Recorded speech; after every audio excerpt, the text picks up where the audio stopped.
Bom, olá, sejam bem-vindos. Estamos de volta aí para mais uma aula de física, né? Mais uma aula do nosso bloco de mecânica. Hoje a gente vai falar sobre leis de Newton, né? O início ali do conceito de força, etc, né? Então hoje a gente começa a falar de leis de Newton. Tá? Deixa eu colocar aqui o título e a gente segue com aquela rotina padrão de blocos de conteúdo, sendo que o primeiro bloco de hoje é o bloco de leis de Newton, tá? Na verdade, leis de Newton e suas aplicações, né? O que é força, enfim, dinâmica de blocos e tudo que está associado a, a essa ideia, tá? É, a ideia é avançar ao máximo que puder. Talvez a gente consiga falar sobre plano inclinado, sobre, enfim, o máximo que eu conseguir aqui a gente vai fazer. Pode ser que isso seja deixado aí um pouco mais para frente, né? Mas a ideia geral é começar a falar sobre as leis de Newton. E para isso, a gente vai começar com a definição do que é força, né? Do conceito de força. Então, começar aqui pelo conceito ou pela ideia de força. Na verdade, é o conceito mesmo, mas vamos começar aqui com isso. Força é na verdade, pode ser mas é o agente físico, é o agente físico capaz de modificar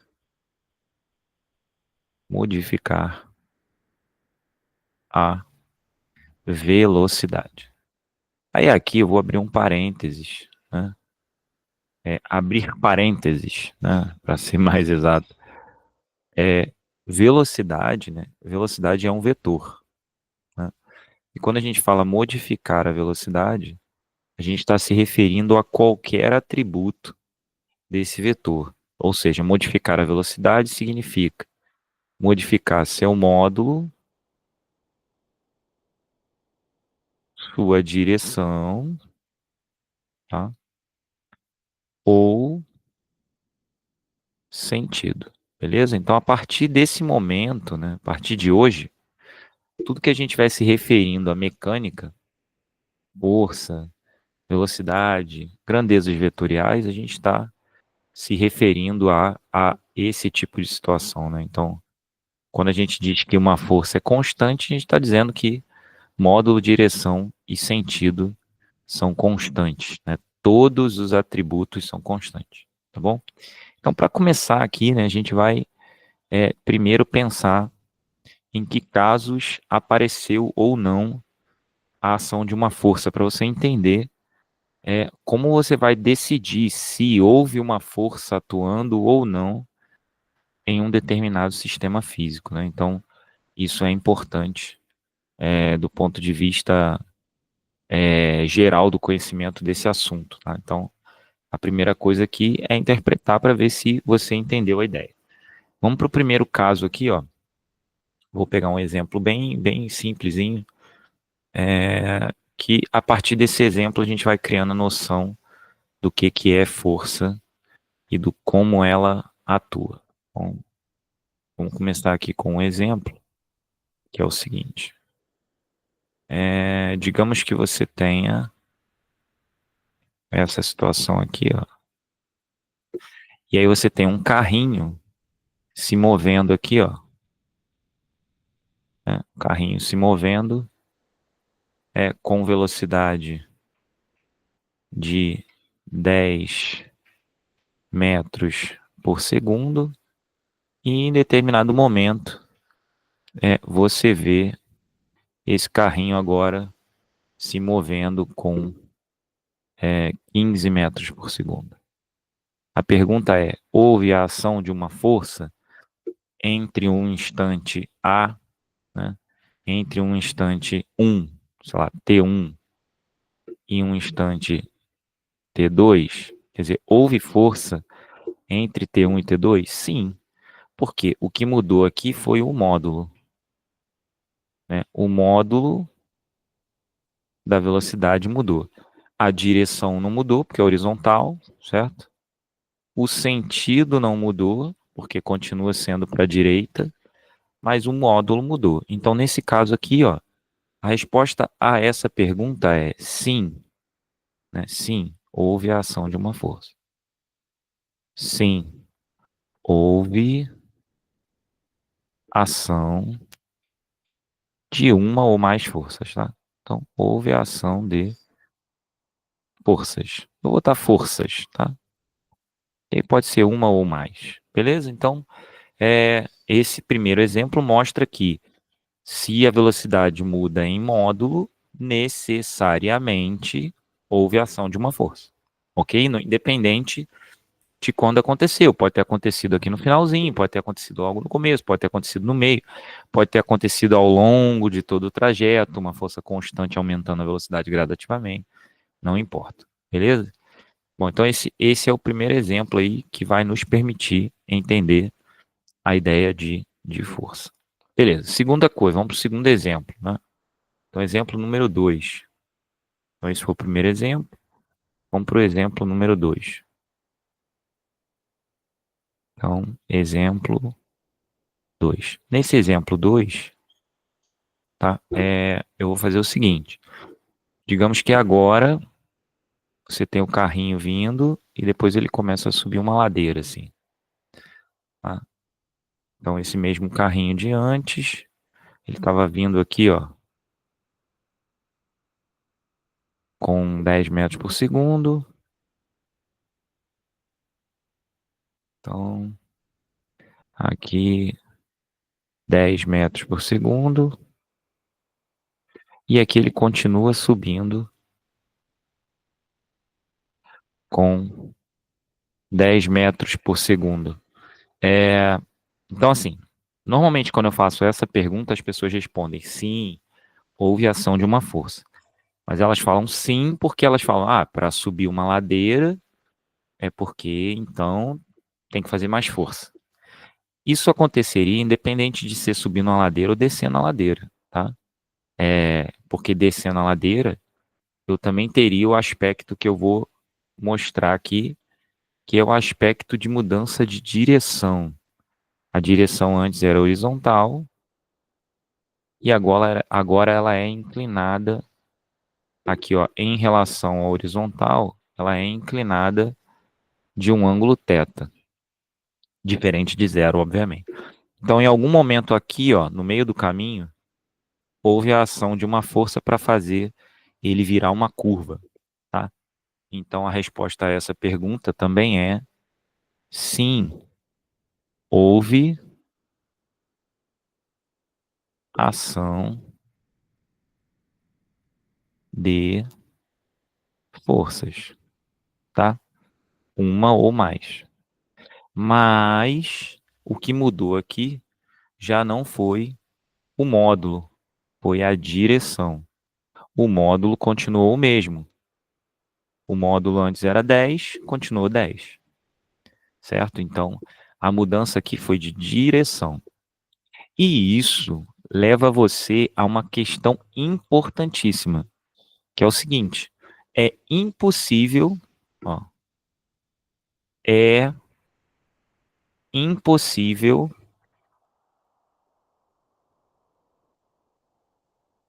ter movimento.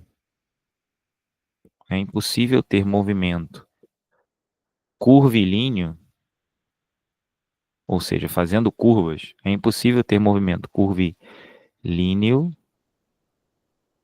sem a ação de forças, ok?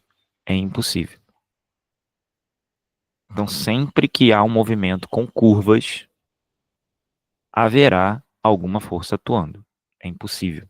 certo? Por quê? Para fazer essa curva, para mudar a velocidade, tem que haver força, que é a definição, ó.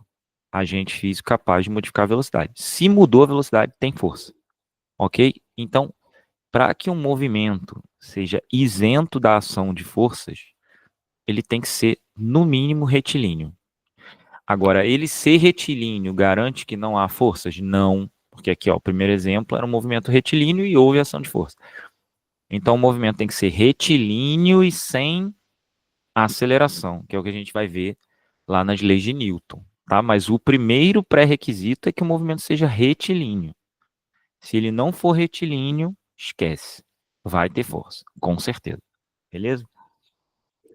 E é claro, a gente está pensando aqui numa determinada referência, né? Eu vou chegar lá, tá? Porque o movimento pode ser retilíneo para uma referência e não retilíneo, né, para outra. Tudo bem? Mas para essa referência, se ele tem um movimento retilíneo, então ok, né? Ele pode ter um movimento sem ação de forças para essa referência. Mas vamos chegar lá, tá? Mas por enquanto, o primeiro pré-requisito é o movimento ser retilíneo para alguma referência. Então vamos agora para o exemplo número 3 de hoje. Exemplo 3. Então, no exemplo 3, eu vou trazer a seguinte situação. Agora eu tenho um movimento ainda retilíneo, né? Ainda retilíneo, ainda de mesmo módulo, mas vai acontecer outra coisa, ó. Então vamos pegar esse carrinho. Ele está andando para a direita. Deixa eu ver como é que eu fiz aqui. Azul. Para a direita com 10 metros por segundo. E também agora só que para a esquerda com 10 metros por segundo. Então agora não mudou a direção continua sendo horizontal. Deixa eu pegar uma cor aqui, azul claro, por exemplo. A direção aqui, ó, horizontal, certo? Ou seja, a direção não mudou, continua sendo a mesma antes e depois. O módulo continua sendo 10 e 10. Ah, mas ele voltando é menos 10, mas o módulo é 10. Se aqui é menos 10, o módulo de 10 é igual ao módulo de menos 10. Ou seja, o módulo é o mesmo. O sinal, lembre-se, só indica o sentido, que foi o que mudou. Aqui o sentido saiu de um sentido positivo, e aí agora sim, a gente pode pensar que para cá é mais, né? Para um sentido negativo. Então, quem mudou aqui foi o sentido, ok? Então, a força, né, ela vai aparecer em qualquer mudança de atributo da velocidade. Módulo, direção e sentido, ok? Primeiro exemplo, módulo. Segundo exemplo, direção. Terceiro exemplo, sentido. E claro, aqui, sim, também, sim, né? Sim, houve a ação de forças, tá? Então, com certeza, houve ação de força. Então, esse primeiro contato aqui é para mostrar que é muito importante que se tenha essa noção, né? Qualquer movimento que tenha uma curva vai exigir uma força. Vou dar outro exemplo aqui, mas, enfim, eu acho que você já consegue perceber isso com facilidade, né? Se você tem agora, por exemplo, um movimento pendular, né? Um movimento assim, ó, em que você tem um pêndulo, né? Indo e voltando, ó, uma bolinha presa numa corda e ela vai e volta, assim, esse movimento com certeza, né, tem ação de forças aqui. Tá? Vou desenhar aqui assim, e esse movimento é um movimento de ida e volta. Aqui tem um comprimento L, etc., uma massa M. A gente chama isso de pêndulo simples. E nesse caso, é óbvio que existe uma força. Por quê? Porque é um movimento curvilíneo. E se é um movimento curvilíneo, tem que ter força. Tá? Independente da velocidade ter módulo fixo. Aí o movimento circular uniforme tem força? Tem, com certeza tem. Tem, porque a gente vai ver que, não hoje, a gente vai ver que tem uma coisa chamada aceleração centrípeta, né? E força centrípeta. A gente já falou sobre a aceleração centrípeta, inclusive, mas a gente precisa definir melhor a força centrípeta, né? Que não vai aparecer hoje por conta de ser, muitas vezes, ser parte de um sistema onde há referências aceleradas, que a gente chama de referências não inerciais. Beleza? Muito bem, então fica definida aí a primeira parte, né, correlacionada à força. Bom, e a representação, né? Como é que eu represento uma força? A representação é um vetor, tá? Então, representação. Uma força, né? Ela é um vetor. Ela é uma grandeza vetorial. Né? Então, a representação de uma força é por meio de um vetor. Normalmente, a gente representa essa força com uma letra e uma seta em cima. Em livros, às vezes você vê em negrito. É claro que escrevendo à mão livre não dá para botar em negrito, tá? Então, eu não tenho como fazer negrito, então tem que ser com essa seta em cima para indicar que é um vetor, para indicar que é uma força, tá? Quando a gente escreve assim, ó, a gente está se referindo ao módulo, beleza? Quando a gente escreve assim, a gente está se referindo ao módulo. Quando a gente escreve assim, a gente está se referindo à figura. Então, quando eu escrevo F1, força 1, mais força 2, eu estou me referindo à soma de dois vetores, não à soma de seus valores. Então, em geral, isso é diferente de escrever F1. Você vai ver isso quando a gente começar a resolver os exercícios. F2. Então, quando eu escrevo F1 mais F2 sem a seta, eu estou me referindo à soma dos valores. Se um é 3 ou outro é 4, a soma é 7. Mas quando eu escrevo assim, eu estou me referindo à soma vetorial. E nem sempre a soma vetorial corresponde à soma algébrica, tá?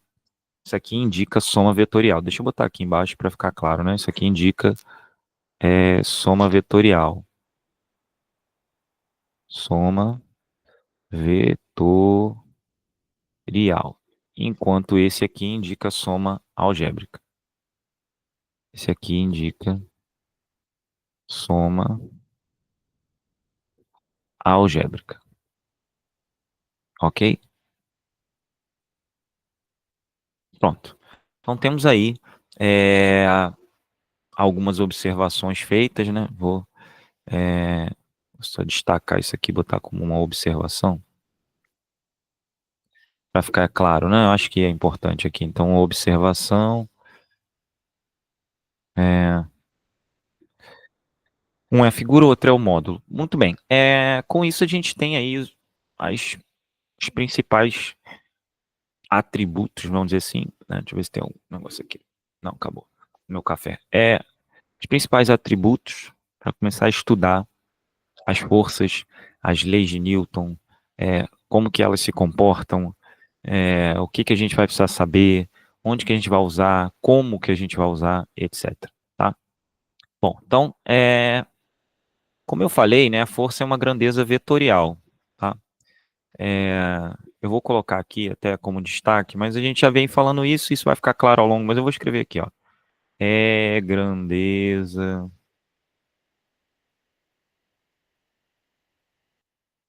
vetorial. Tá? Então, se ela é uma grandeza vetorial, ela é, ela tem todos os atributos que um vetor tem, né? Módulo, direção, sentido. Quando eu vou somar, não posso somar diretamente, preciso ver se elas estão inclinadas. Enfim, tudo isso, tá? Isso é muito importante. A maior dificuldade das pessoas em trabalhar com as forças, né, diz respeito a ignorar essa parte aqui, né? Ela é um vetor. E por ser um vetor, tudo que diz respeito a vetor precisa ser respeitado aqui, tá? Bom, vamos então estudar agora as leis de Newton e entender, dentro das leis de Newton, qual é o papel da força, como que ela vai se comportar, como que a gente vai usar a definição, o que que as leis vão implicar no estudo das forças. Bom, a primeira lei de Newton ainda não aparece ainda muito sobre a força, né? Então aqui, ó, primeira lei é a lei da inércia. Vou escrever aqui, ó, inércia. Beleza? Ainda não vai aparecer muita conta, mas já tem algumas coisas interessantes aqui, importantes pra caramba. Beleza? Então vamos lá. O que que diz essa lei? Um corpo, um objeto, né? Um corpo permanece, permanece em repouso, em repouso ou em movimento retilíneo e uniforme,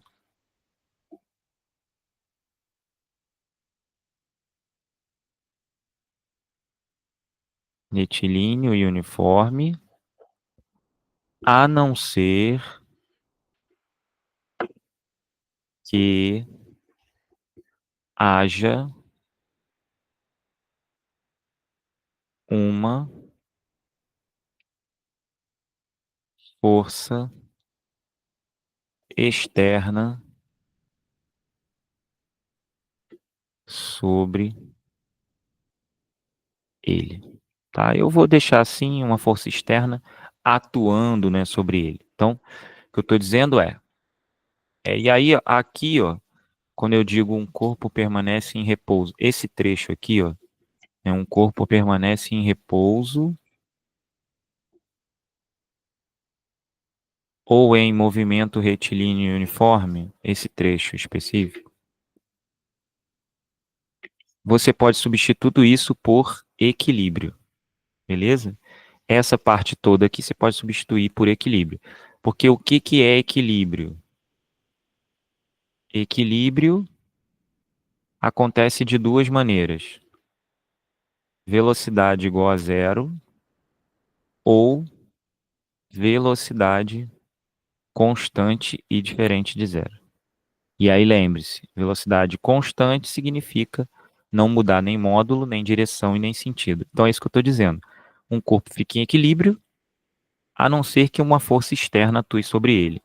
Então, se você deixar, né, um objeto, um carrinho, em cima de uma mesa, esse carrinho vai ficar lá parado para sempre, a não ser que alguém venha e empurre ele para frente, né? Senão ele vai ficar lá paradinho lá para sempre, tá? V igual a zero, a gente chama isso de equilíbrio estático, beleza? Então essa é a primeira parte. Ou esse mesmo carrinho pode se mover com velocidade constante, sei lá, 1 metro por segundo para sempre, certo? Ou seja, a velocidade dele é horizontal, de módulo 1, com sentido positivo para sempre. Se isso acontecer, a gente diz que ele está em equilíbrio dinâmico, beleza? Em ambos os casos, né, a gente tem equilíbrio e, portanto, vale a lei da inércia. Então é por isso que quando a gente está andando, né, em linha reta dentro de um carro, né, e o carro faz uma curva, a nossa tendência é continuar a curva. Porque lembre-se que eu falei lá em cima, né, se você faz uma curva, tem ação de uma força. Então você vinha andando com velocidade constante, né, e aí de repente faz uma curva, aparece uma força.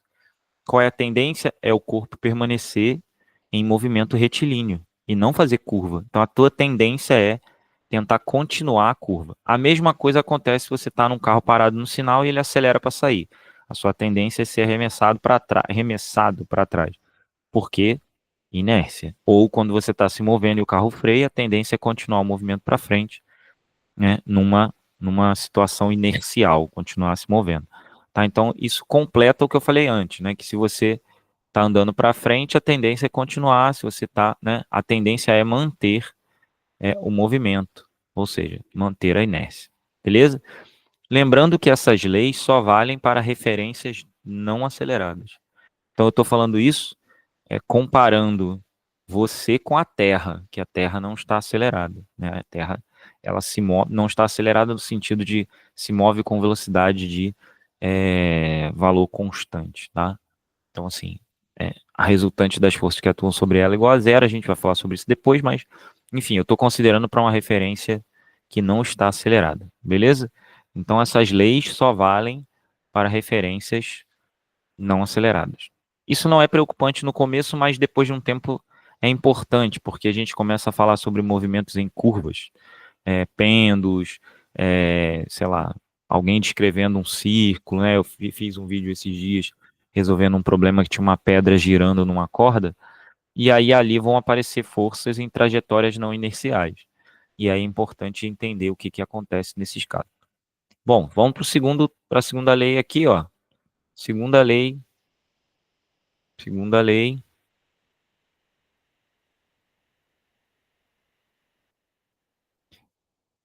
princípio fundamental da dinâmica. Então, ó, princípio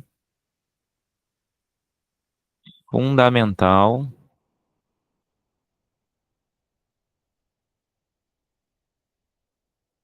da dinâmica, né? O que que diz esse princípio? Que a força é proporcional ao produto da massa pela aceleração, ou força igual a massa vezes aceleração. Sempre assim. Então, para ter mais aceleração, preciso de mais força, né? Então, aqui, ó, ou o contrário, né? Para poder ter mais força, preciso de uma aceleração maior. Isso vai corresponder a uma força maior. Então, o que a gente está dizendo aqui é que F é igual a m vezes A, ok? Ou seja, a força é o produto da massa pela aceleração. Isso indica, e por que, que eu fiz essa equação usando, né, um vetor e não apenas o seu módulo? Para que você entenda algo fundamental, que é o seguinte: a força e a aceleração têm mesma direção e mesmo sentido. Então, se eu aplico uma força sobre um bloco, né, ou sobre um carrinho, eu vou botar um bloco, né, porque normalmente a gente vai fazer problemas envolvendo blocos aqui. Se eu aplico uma força sobre um bloco de massa m, certo? Bloco de massa m. Essa força está para a direita, né? Aqui, ó. Essa força está para a direita, F. A minha aceleração, com certeza, também estará para a direita, tá? Isso é fundamental. Você precisa saber disso. E detalhe, eu não vou somar um com o outro aqui. São grandezas diferentes. Não dá para somar força com aceleração. Dá para somar força com força, aceleração com aceleração. Tá? Isso é só para sinalizar para onde está a aceleração. Beleza? Então, obviamente, para calcular o módulo da força ou da aceleração, você fará F, né, F igual a ma. Você fará isso, certo? Isso é verdade. Então, vou dar um exemplo aqui bem simples, né? É, um bloco, um bloco de 3 quilos, né, sofre, um bloco de 3 quilos sofre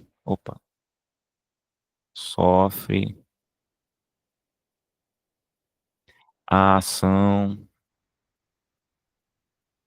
de uma força F,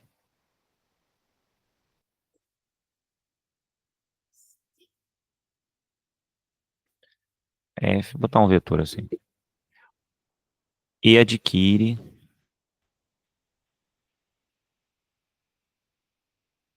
aceleração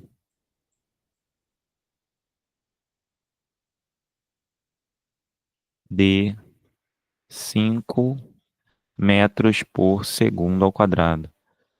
Qual o valor da força? Qual o módulo? Qual o módulo da força utilizada? Essa é uma pergunta aí que poderia ser feita tranquilamente. Bom, só aplicar direto, né? Você vai aplicar direto aqui. F igual a M vezes A, né? Só estou pedindo o módulo, então F igual a massa 3, 5, 15. 15 o quê? Quilogramas metro por segundo ao quadrado. Essa unidade, quilograma metro por segundo ao quadrado, ela tem um nome que não por acaso é Newton. Então a unidade de força é Newton, com letra minúscula, porque Newton com letra maiúscula é o nome da pessoa. Então F tem módulo 15 newtons. É isso. Quilograma metro por segundo ao quadrado. Beleza? Então, quando a gente está calculando uma força, a gente calcula aqui, e a direção, mesma da aceleração. E o sentido, mesmo da aceleração. Né? Se a aceleração for horizontal, então a força foi horizontal. Se a aceleração foi vertical, então a força foi vertical. E assim por diante. Tá? Né? Então aqui eu não defini, por isso que eu só perguntei qual é o módulo. Pode ver que na pergunta isso vem bem escrito aqui. Ó. Qual o módulo da força? E não qual é a força. Se eu falasse qual é a força, eu teria que dizer módulo, direção e sentido, tá? Mas eu perguntei só qual módulo. Muito bem. Então aqui, ó, repare que a gente já tem bastante coisa aí dentro disso, né? F igual a MA, qual é a unidade, para onde está a força, etc, etc, etc. Bom, a terceira coisa a saber sobre esse assunto, que é a terceira lei, que talvez seja a mais difícil, a mais fácil, mais popular, mas é a mais difícil de ser aplicada. É a terceira lei ou princípio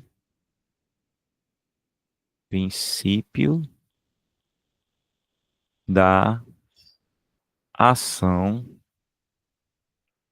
barra reação. Né? O que diz isso?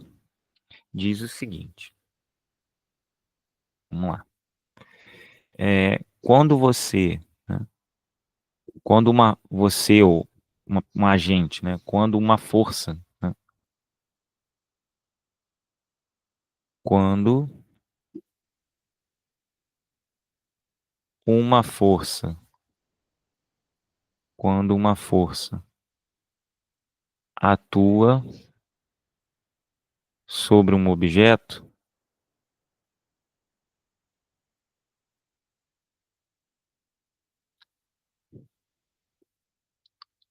uma força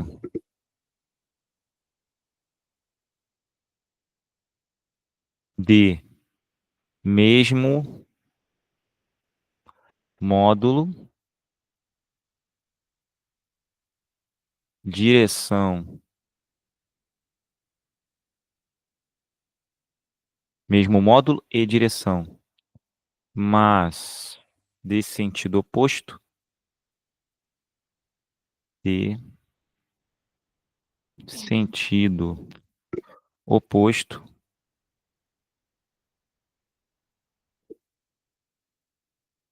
né, aparece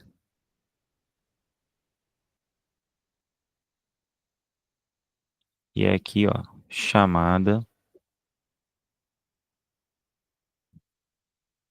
de reação. Ou seja, você faz uma força, né? Um bloco A faz uma força no bloco B. Então aparece do bloco B no bloco A uma reação. Então, isso embora esteja implícito no que eu acabei de dizer, né? a ação e a reação atuam em corpos diferentes, porque a força atua sobre o objeto e o objeto faz essa força de volta, né? Então, se você, né, apoia um bloco, por exemplo, sobre uma superfície, isso é quase que intuitivo, né? Você tem um bloco atuando aqui, ó, atuando não em repouso ou em equilíbrio sobre uma superfície, né? Sobre ele aparece, né, uma força vertical aqui, ó, que é a força feita pela superfície para manter ele parado, para ele não cair. Se essa superfície não existisse, ele cairia. Então existe uma força para cima para manter ele parado. Essa força a gente vai ver que se chama normal, né? Ela é componente da força de contato, mas é óbvio que essa força é feita pela superfície sobre o bloco. Então essa força aqui, ó, ela é feita pela superfície. Ela é feita pela superfície e sobre o bloco. Só que aí na superfície aparece uma reação. Essa reação, né? Essa reação, que eu vou chamar de N com um tracinho, ela é feita pelo bloco sobre a superfície. Então ela é feita pelo bloco sobre a superfície, né? Elas têm mesmo módulo, direção, porém sentidos contrários e atuam em blocos diferentes. Uma é feita no bloco, a outra é feita na superfície. Então elas não têm como se cancelar, né? Porque são feitas em blocos ou em objetos diferentes. Isso explica muita coisa. Uma das coisas que isso explica é o fato da gente não conseguir se autossuspender, né? Se você tentar pegar você mesmo com uma corda, simplesmente puxar para cima, você não consegue. Por quê? Porque você executaria a ação de puxar e o seu corpo executaria a reação de puxar de volta. Como as duas têm sentidos opostos, mas têm o mesmo módulo, elas se anulam. Então você não sai do lugar, tá? Tem um exemplo clássico, né, dessa aplicação aí da lei de Newton, que é o exemplo do barquinho, né? Você tem um barquinho assim, ó, fazer aqui, ó, finge que isso aqui é água, fazer um barquinho aqui, ó. Você pega um barquinho com uma vela, né?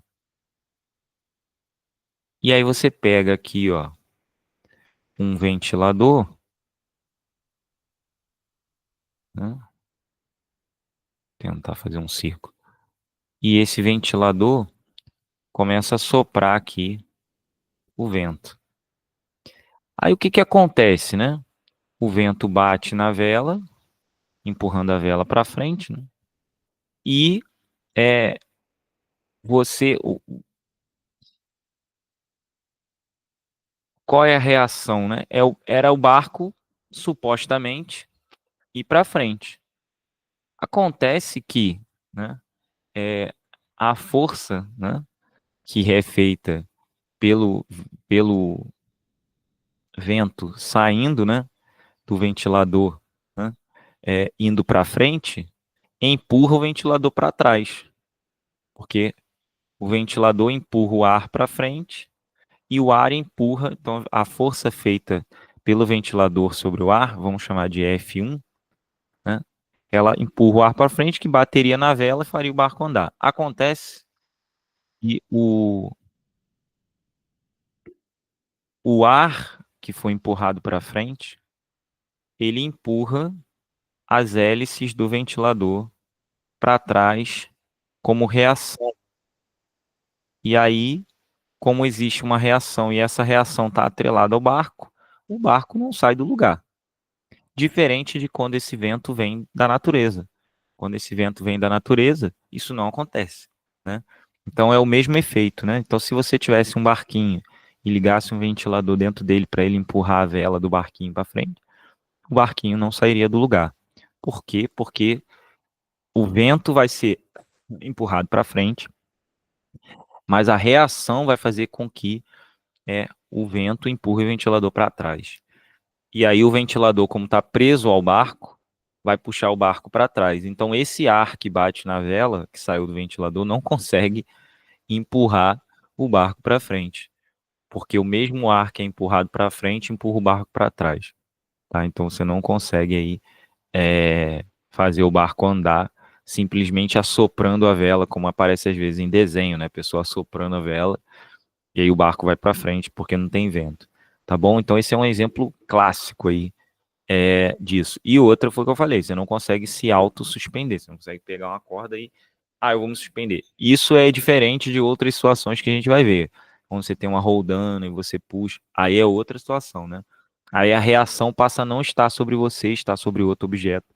Aí a coisa muda de figura. Mas quando você mesmo tenta pegar você mesmo e suspender, você não consegue. Por quê? Porque a ação e a reação estão no mesmo corpo, tá? E aí elas se cancelam.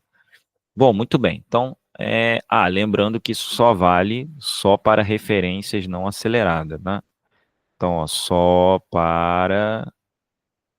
referências, só para referências não aceleradas, tá? Lá na frente isso vai fazer mais sentido, mas guarde isso, tá? A ação e reação só aparecem para referências não aceleradas, ok? Bom, então isso explica muita coisa aqui. A gente tem aí, então, o que que é força, quando que a força está atuando, como que a gente sabe que ela está atuando e quais são as três leis, primeira, segunda e terceira. Bom, o que que vai aparecer agora? O que que vão aparecer agora? A gente chama isso de forças particulares, tá? Forças particulares, beleza? Forças particulares. Essas forças particulares, elas são forças que têm características próprias, importantes, que você precisa conhecer para poder resolver os problemas que envolvem essas forças, tá? Eu vou começar com a força peso. Então, vamos começar com... Eu vou botar aqui embaixo, ó. 1. Força peso. Ela é feita pela Terra ou pelo planeta onde você está, tá? Então, ela é feita pela Terra,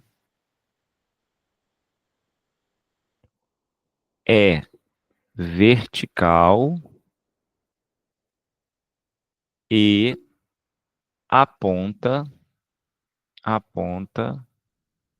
para o centro da Terra, beleza? Então, é sempre isso, né? A força-peso, ela é feita pela Terra, é vertical e aponta para o centro. Se você estiver na Lua, vai ser feito pela Lua, vai ser vertical e vai apontar para o centro da Lua, tá?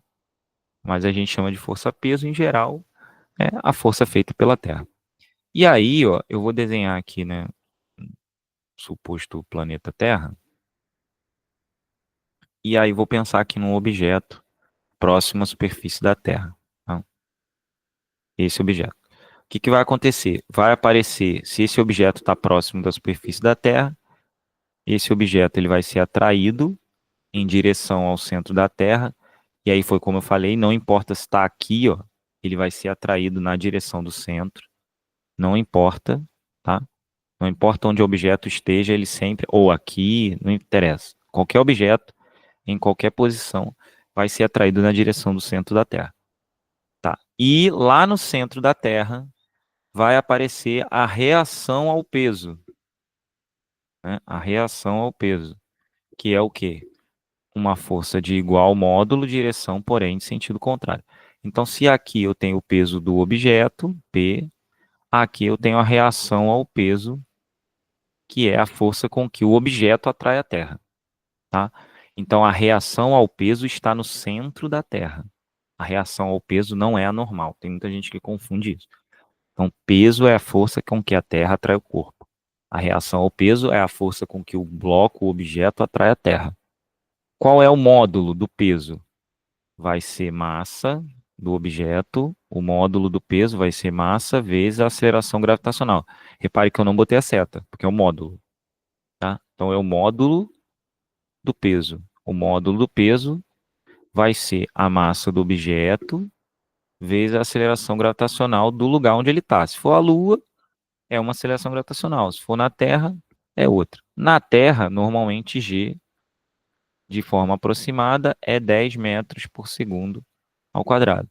Então, um objeto de 6 quilos vai ter um peso aproximado de 60 newtons, certo? Então, peso não é 6 quilos. 6 quilos é a massa. Massa, 6 quilos, peso, 60 newton, tá? Cuidado para não confundir peso com massa. Peso é quilo, grama, né? E, aliás, massa é quilo, é grama. E peso é newton, ok? Então, cuidado para não confundir. Muito bem. Força-peso, então, foi. E deixa eu só colocar isso aqui, né? Porque senão eu acabo esquecendo e isso é importante. Ó, sempre apontando para o centro, não importa aonde esteja, tá? Não importa. E quando eu falo próxima à superfície é porque lá em gravitação normalmente a gente vê que conforme a gente se afasta do centro da Terra, a aceleração gravitacional diminui, ou seja, o peso é menor. Tanto que na Lua o peso é menor, a pessoa consegue dar saltos mais altos, né, vamos dizer assim, maiores. Tá? Eu vou passar para a segunda. Acho que eu vou logo para a força de contato. Força de contato. A força de contato, ela vai aparecer quando você tiver duas superfícies interagindo. Então, aparece quando há superfícies interagindo. Então, aqui, ó, interação, interação entre superfícies, beleza? Ela se divide em duas componentes: a força de atrito e a força normal, tá? Então ela se divide em duas componentes: força de atrito e força normal. A normal, tá? A normal, pelo próprio nome, normal, de perpendicular, de ortogonal, ela é perpendicular à superfície, tá? Então ela é perpendicular à superfície de contato, tá? Enquanto a força de atrito é paralela à superfície de contato. Então o atrito, e a gente vai tratar sobre isso depois, ela é paralela à superfície de contato. E isso é extremamente importante. Por quê? Vamos supor que você tenha uma superfície. Porque assim, quando a superfície é plana, ninguém tem problema. Tipo, aqui está uma superfície, tem um bloco, e o bloco está lá em cima da superfície, ok. Aí a pessoa fala, ah, mole, tá aqui, ó. Para onde está a normal? Ah, fácil. A normal está aqui para cima. Por quê? Perpendicular à superfície. Desenhei uma linha, pá, perpendicular. Ok, morreu. Mas e quando é assim, ó? Vou dar um exemplo aqui bem trivial, que já dificulta a situação. Olha só, eu tenho aqui, ó, por exemplo, vamos pegar assim, ó. Deixa eu ver aqui. Não queria dar um exemplo tão complicado, mas vou dar esse exemplo aqui, ó. Vamos supor que você tem aqui, ó. Vou desenhar primeiro isso aqui, ó. Uma bola, e aí essa bola está apoiada assim, ó.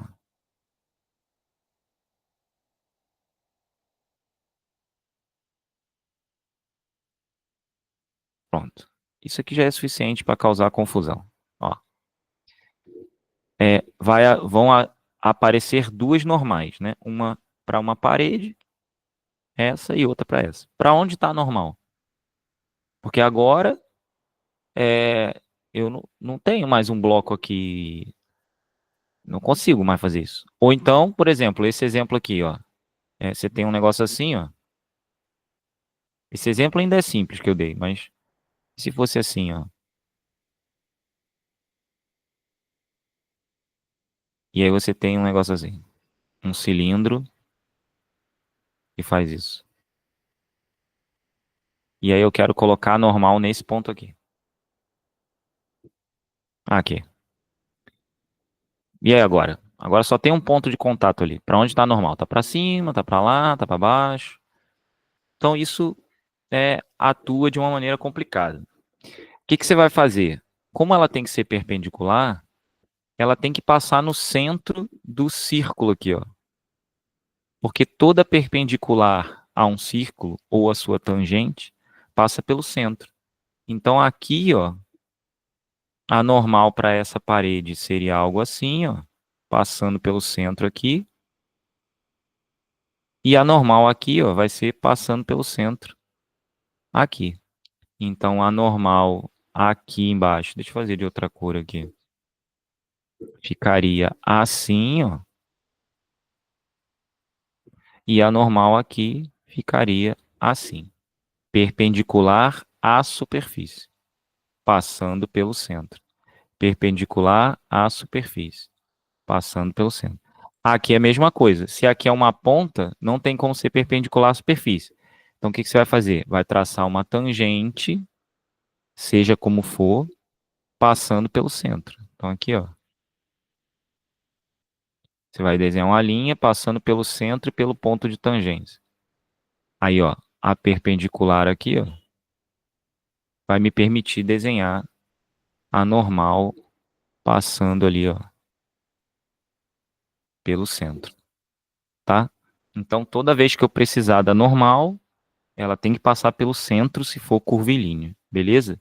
Isso é muito importante e nem todo livro traz esse detalhe aí para você se ligar. Então, ó, N1 aqui, ó, aqui um N2, né? Outra normal. Aí, ó, vetor, tá vendo? N1, N2.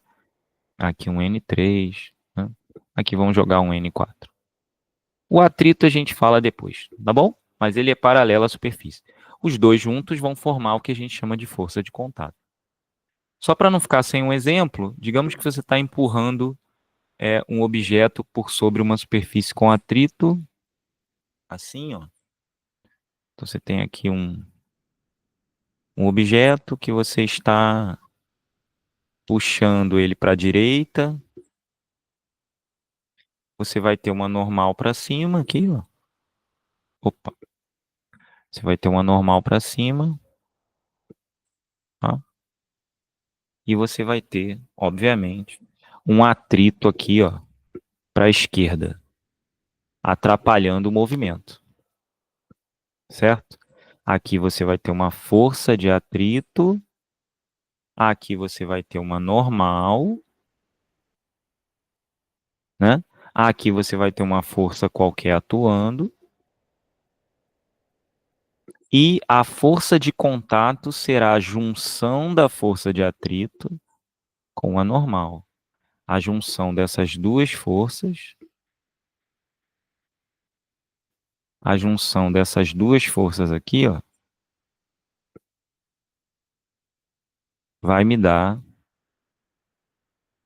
a força de contato. Então, a normal, rigorosamente falando, ela não é uma força, ela é uma componente do que a gente chama de força de contato.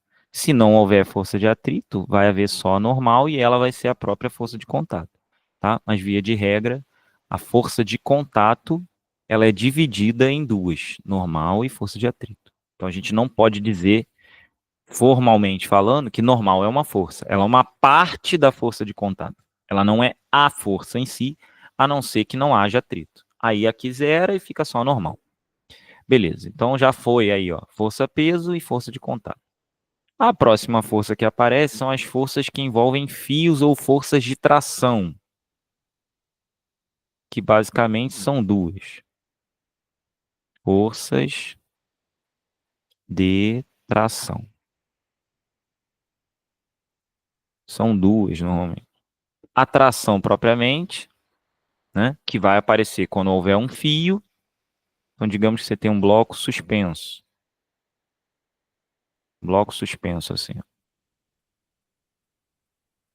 Vai aparecer a força de tração. Ou quando você tem alguém puxando dois blocos, assim, ó, a gente vai usar isso na próxima aula, nas aplicações das leis de Newton, né? E etc. Ó, certo? Então você está puxando aqui, ó. Você está puxando o bloco da frente e esse bloco está puxando os blocos, um bloco ou dois blocos atrás. Então vão aparecer trações nesse fio, ó. Então aqui eu vou ter uma tração aqui, ó. Essa tração vai aparecer aqui, ó. Aqui em cima vai aparecer uma tração puxando o teto para baixo. Aqui vai aparecer uma tração para a direita. Aqui vai aparecer uma tração para a esquerda. Né? Então aqui eu vou ter uma tração para cá, outra para cá. Vamos chamar aqui de TA. Esse aqui é o bloco A. Vamos chamar essa daqui de TB. Olha a setinha para indicar a força. Esse aqui é um bloco B. Aqui vamos chamar de T1, que é o bloco de massa M. Aqui vamos chamar de, sei lá, T2. Certo?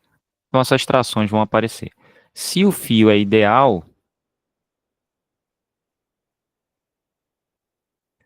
a tração ela é a mesma em todos os pontos. Então ela tem módulo constante e não muda, tá? No fio ideal, a tração é constante em todos os pontos. O que é um fio ideal? Não tem massa, não se estica. Ok. A gente vai usar isso quando for resolver problemas assim, com bloco, assim. Você vai ver depois. Então aqui é a primeira tração propriamente dita, tá? Alguns chamam também de tensão, para não usar a palavra tração. E existe a força elástica,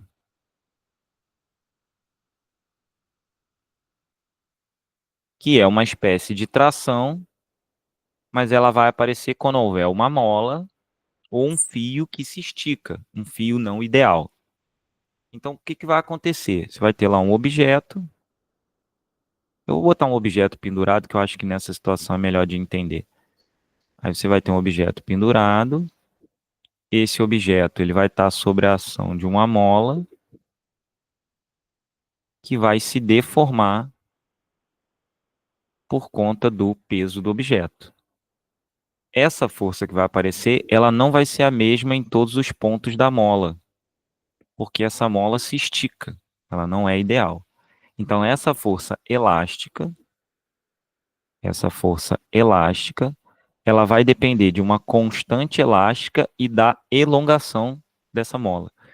Ou seja, do quanto essa mola se deslocou, né? Se deslocou em relação ao tamanho original. Então vai ser K vezes X, X é o vetor de deslocamento ali, o quanto que andou, tá? O módulo é KX, beleza? E de novo, não é a mesma em todos os pontos, então a força elástica aqui onde está o bloco não é a mesma no meio da mola, que ela só deformou metade até metade da mola. Né? Então, a força elástica depende de que ponto da mola você está calculando a força sobre ela. Então, a força elástica, ela normalmente é calculada com sistemas físicos em repouso, porque aí a elongação não muda, tá? Fica fixa, aí você calcula lá. Repare que se esse objeto, por exemplo, está pendurado, né, e está em repouso, a gente vai ver, não agora, porque isso vai ser uma aplicação da lei de Newton, né, a força elástica e o peso, né, seriam iguais. A gente vai falar sobre força resultante já já, e aí você vai ver isso. Então aqui, ó, aqui você teria o peso, só há duas forças atuando, a força resultante é nula, e por conta da força resultante ser nula, tanto a força elástica quanto o peso tem que ter o mesmo módulo, direção, porém sentidos contrários. Só há duas forças atuando.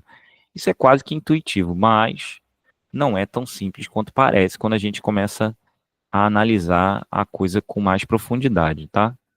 Mas isso aqui é a força elástica. Bom, então essas são as 3 forças especiais, vamos dizer assim, né, que você precisa saber. Tração, peso, força de contato, que se deriva, né, se dissolve em duas, a normal e a força de atrito, né? E aí a gente vai calcular mais a normal do que a força de atrito por enquanto, e a força-peso que é feita pela Terra. Bom, para fechar esse primeiro bloco, a gente precisa falar sobre a força resultante. Força resultante. A força resultante, né? Ela é a soma das forças que atuam num determinado objeto. Tá? Então, ela é a soma das forças. Basicamente é isso. É a soma das forças. O que é interessante é que se eu tenho várias forças atuando, né, eu posso escrever que a força resultante também é igual à massa vezes a aceleração resultante. Por quê? Porque a aceleração, né, resultante, ela é a soma das acelerações vetoriais. Se eu multiplicar por m, eu vou ter m vezes a aceleração. Então, a força resultante vai ser a soma das forças, né? Eu vou botar aqui um vetor, claro que eu estou falando de vetor, mas é como se você dissesse que F1, que FR, é igual a F1 mais F2 mais isso segue até a enésima força que você tiver. Certo? Então, como a aceleração resultante vetorial é a soma das acelerações em vetor, eu posso dizer isso. Isso é meio que notório se você fizer o diagrama vetorial de acelerações. Não vou fazer isso porque não tem necessidade, mas basta você pensar um pouquinho que você vai chegar a essa conclusão sozinho, né? Se você pega vários vetores de aceleração, né, e soma, e aí lembra que a aceleração de vetores é colocar eles em sequência, aquela coisa toda, e multiplica todos eles pela massa, que é essa distributiva que aparece aqui, né? Quer dizer, o que eu estou dizendo para você, na verdade, é isso, ó. Isso aqui é A1 mais A2, vetorialmente falando, né? Mais AN.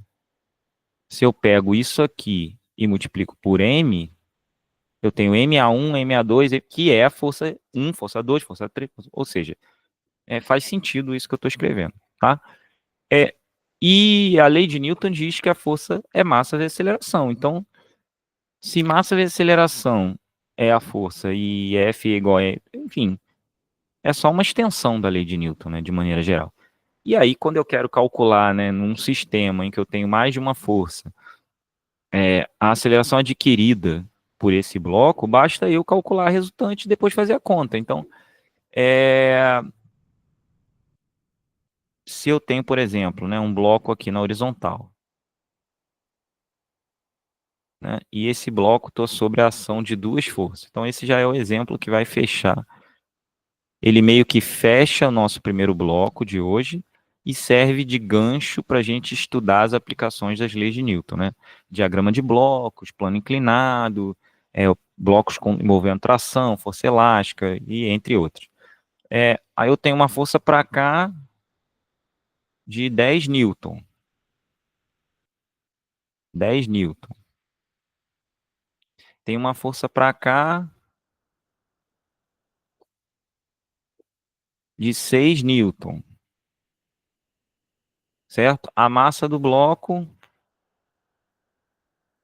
é de 2 quilos. Aí ele pergunta, qual é a aceleração que o bloco vai adquirir horizontal? As duas forças são horizontais, seus módulos estão aí. Basta fazer 10 menos 6, que é a soma dos vetores, igual a massa, que é 2, vezes a aceleração. 10 menos 6, 4 sobre 2. A aceleração vai ter módulo 2 metros por segundo ao quadrado. 2 metros por segundo ao quadrado para onde? Para a direção e sentido da força maior.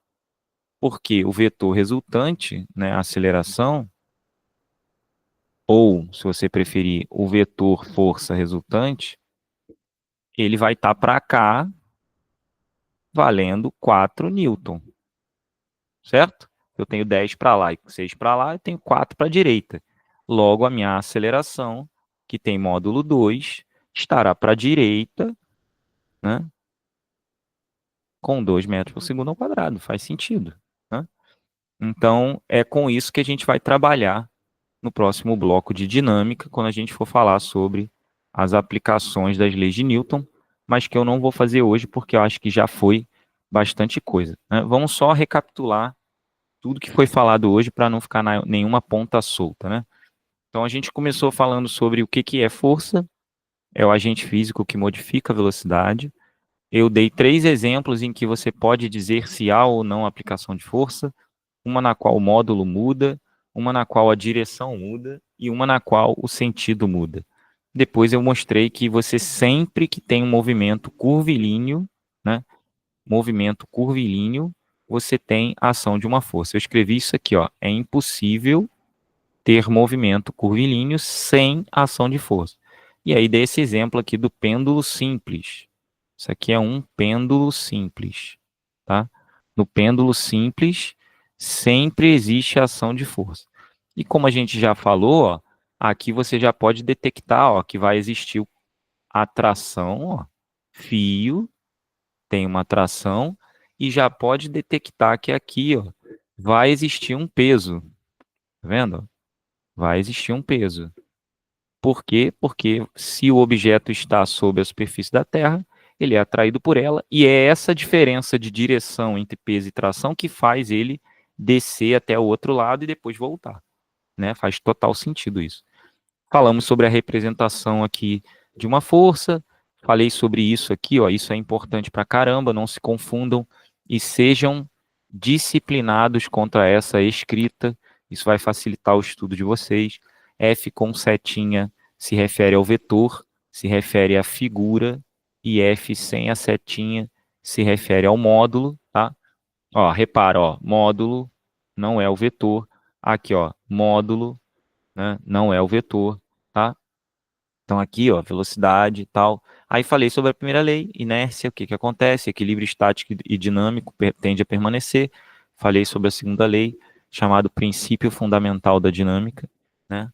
É onde a gente tem ou essa equação, ou essa segunda aqui, ó, como eu já disse a você, estou repetindo, é a equação em que a gente está falando do módulo. O módulo da força resultante é massa vezes o módulo da aceleração resultante, né? Ou aqui a gente ainda não tinha falado do que era resultante, F igual a ma.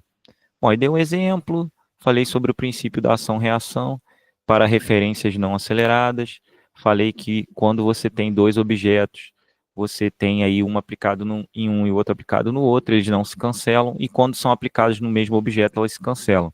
Por isso que o barquinho não consegue se auto-impulsionar, assim como você não consegue se auto-suspender. Falei sobre as forças particulares, peso feito pela Terra, ó, peso feito pela Terra, né, e o módulo é mg, tá? Vertical e aponta sempre para o centro da Terra. Força de contato, dividida em duas, normal e atrito. Normal é perpendicular à superfície, quando a superfície for curvilínea, procura o centro e traça aqui, ó, uma perpendicular no ponto de tangência, e quando a gente tem uma situação como essa, em que eu tenho atrito e normal, a força de contato é a junção das duas. Não esqueça disso. E elas são perpendiculares uma à outra, já que uma é perpendicular à superfície e a outra é paralela, tá? Falei das forças de tração, falei que quando o fio é ideal, a tração é constante, então você tem que tomar cuidado com isso para não esquecer. Vamos trabalhar mais a tração mais para frente. E falei sobre a força elástica, que é aquela que depende da constante elástica da mola, né? E da elongação. Eu não falei qual é a, a unidade da constante elástica, mas acho que fica notável aqui que a constante elástica é Newton por metro, né? Elongação, distância, metro. Força, Newton, Newton por metro. Tá? E falei sobre a força resultante para fechar, que é o último tópico aí que você precisa saber para resolver problemas de mecânica, é a soma das forças. Basta fazer massa vezes aceleração resultante, e aí eu posso calcular a resultante e depois calcular a aceleração resultante para poder resolver os problemas de mecânica de maneira geral. Beleza? Com isso a gente fecha esse primeiro bloco, foi um bloco bem extenso, com bastante detalhe. Toda vez que a gente muda de campo, né, A gente saiu da cinemática para mecânica, para dinâmica, né, vamos dizer assim. A gente ainda está dentro da mecânica, que estuda a cinemática e a dinâmica. E aí a gente tem muita definição para colocar, né? Leis de Newton, força, enfim, aí depois a gente começa a diluir isso nos próximos assuntos, tá bom? Isso também vai acontecer no segundo bloco, porque a gente vai falar de ótica, e eu tenho muita coisa para introduzir dentro do assunto, tá? Então, fazer uma pausa aí de 15, no máximo 20 minutos para tomar um café, e a gente volta em breve, beleza? Espero que vocês tenham gostado aí desse primeiro bloco, e a gente se vê daqui a pouco.